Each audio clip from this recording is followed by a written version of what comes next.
Deepak Chopra, Wellness Radio, Sirius XM Stars. I'm Deepak Chopra, and you're listening to Wellness Radio on the Sirius XM Stars channel.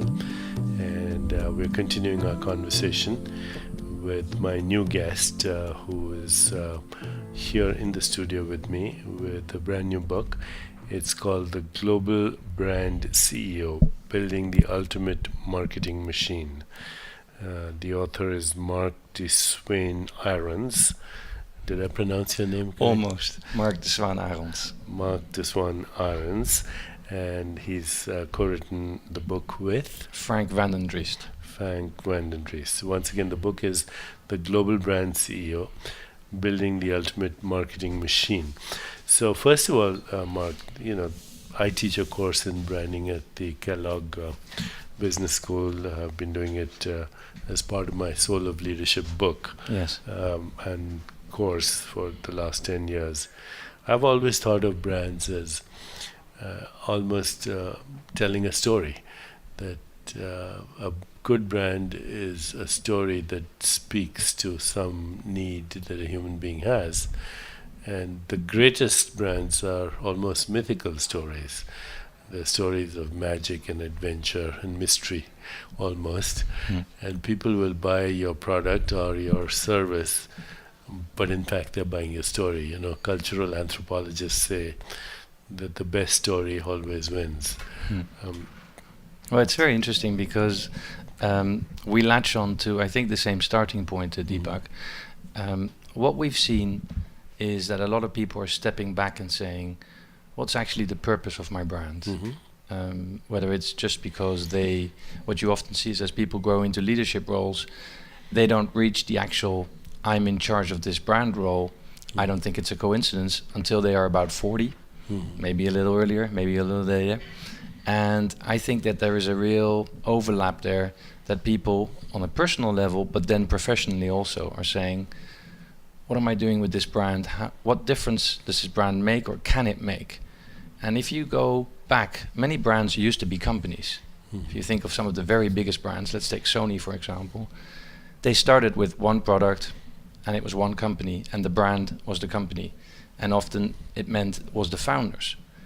I don't know of any really successful big companies that were ever started with the promise of, or the premise that we want to make a lot of money. There was always a bigger thought there. And what we found, we've looked at this quite intensely over the last decade, is that the brands that succeed globally, in other words, they're not just successful in one place, they're the ones that actually do, like you say, tap into, satisfy a universal need. Something that's extremely simple to understand, that you don't need a lot of words to explain, and everybody across every culture, and also inside the company, everybody understands what universal need we call it, the product or universal truth, the product or the solutions address. But the big difference is, today, there are lots of companies that just then sell and just push products at us that make them money and may satisfy a very short-term functional need that I have, but do nothing more. In fact, may do a lot of harm instead of good. For the sake of clarity, define the word brand. I always have thought of the word brand as an encapsulated story, really. I think that's true. I think the brand is a promise. I think ultimately we actually challenge our clients to define the brand purpose. So what did you set out to do? If you look at Sony, for example, and you go to their founding documents, the company was created around wanting to show the world, just literally as the ashes were still smoldering in Japan. These two founders created a company to show the world, that was in their original papers, that Japan was about a lot more than aggressiveness, and that in fact their technology could help people all around the world. If you think about cars, General Motors, Unilever, a company set up to really help women in every which way, not just with products, but also with a village. And so for me, the brand, for us I should say, is really about what purpose are we trying to serve. And the distinction we make between the brands that we think ultimately will win and those that are just here to make money, or is that purpose bigger? Is it around something that makes sense? Let's take that makes sense in today's urgency of needs, human needs. I still think that Dove is a beautiful example. Here is a soap that's competing with every other brand, and if you look at the beauty world, it's an ugly world. If you look behind the covers of any fashion show, any fashion shoot, there are people that are unhealthy. There's an industry that's trying to sell it.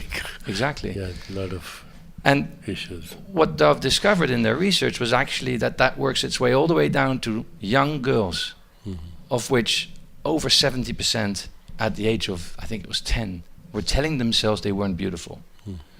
And here's a brand that said, you know what? No, it's about real beauty. And I'm sure you remember the campaign of Real Beauty. It made a significant difference. That makes a real difference. That says, hang on, we as a brand are being consumed all over the world, 200 million consumers, if not many more. And by, in our conversation, actually reminding people that it's about your real beauty. Not that you need it, not that you're dependent on us. The brand is beginning to play a positive role. And that's a purpose, I think. I'm speaking to Marc de Swaan Arons, Marc Arons, and the book is called The Global Brand CEO, Building the Ultimate Marketing Machine. So tell me, first of all, why did you write the book? And secondly, who should be reading this book?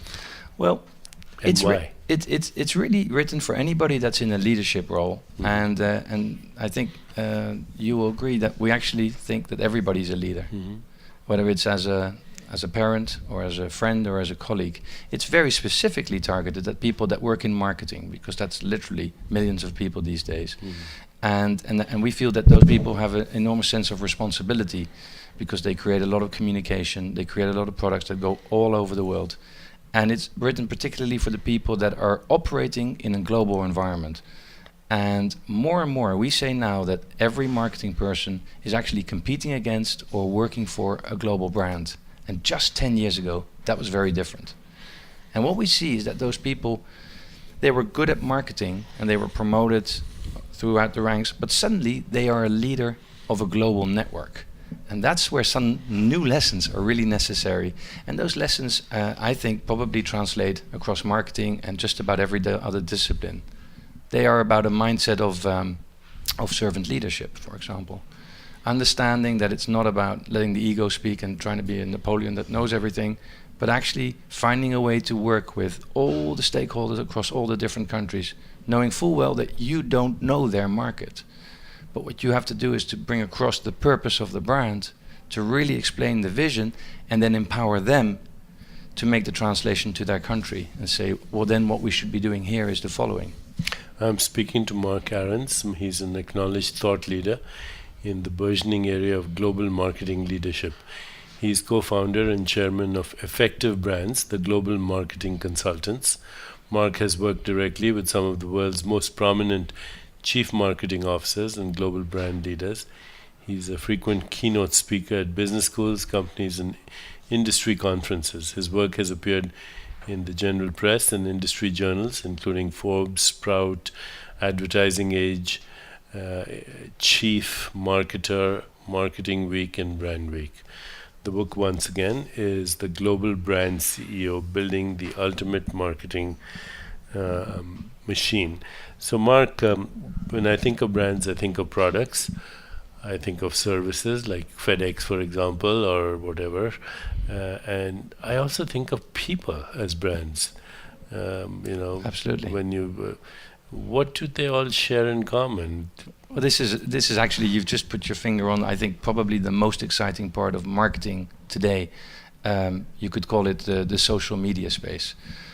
Every marketer today understands that their products all need to be consistent in what they deliver. You can't have a good Porsche product and then another product by Porsche that's not good. Otherwise, the Porsche brand doesn't exist.